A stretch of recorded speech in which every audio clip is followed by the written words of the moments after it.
tere!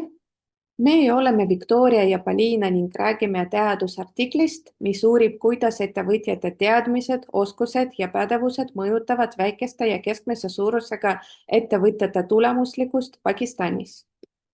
Ja artikli eesmärk oli uurida, millist mõju avaldavad ettevõtjate teadmised, oskused ja suhtlusvõrgustikud ettevõtete tulemustele.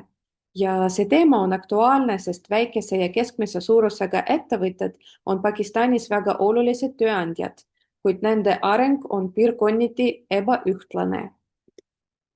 Uuring viidi läbi küsimustiku abil, kasutades kvantitatiivseid meetodeid ja struktuursete võrrandite mudelid. Artiklis testiti 9 hüpoteesi, mis uurisid seoseid ettevõtjate oskuste, teadmiste, võrgustike ja ettevõtte tulemuste vahel. Eriti oluline oli vaadata, kas ettevõtluspädevus vahendab neid seoseid.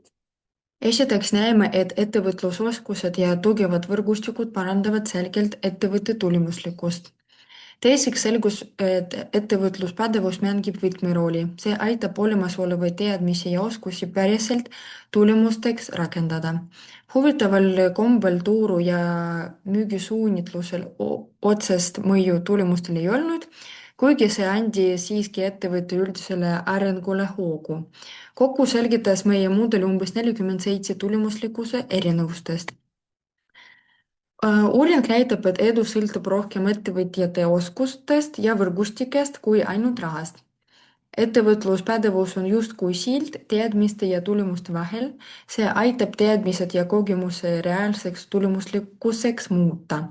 Praktilises plaanis tähendab see, et toetusprogrammid peaks keskenduma rohkem ettevõtjate oskuste ja võrgustike arendamisele, mitte ainult rahalisele toele.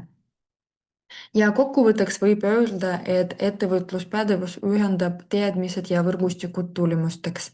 See järeldus on väärtuslik mitte ainult Pakistanis, vaid ka teistes riikides, kus väikeettevõtlus mängib olulist rooli majanduse kasvus. Aitäh kuulamast!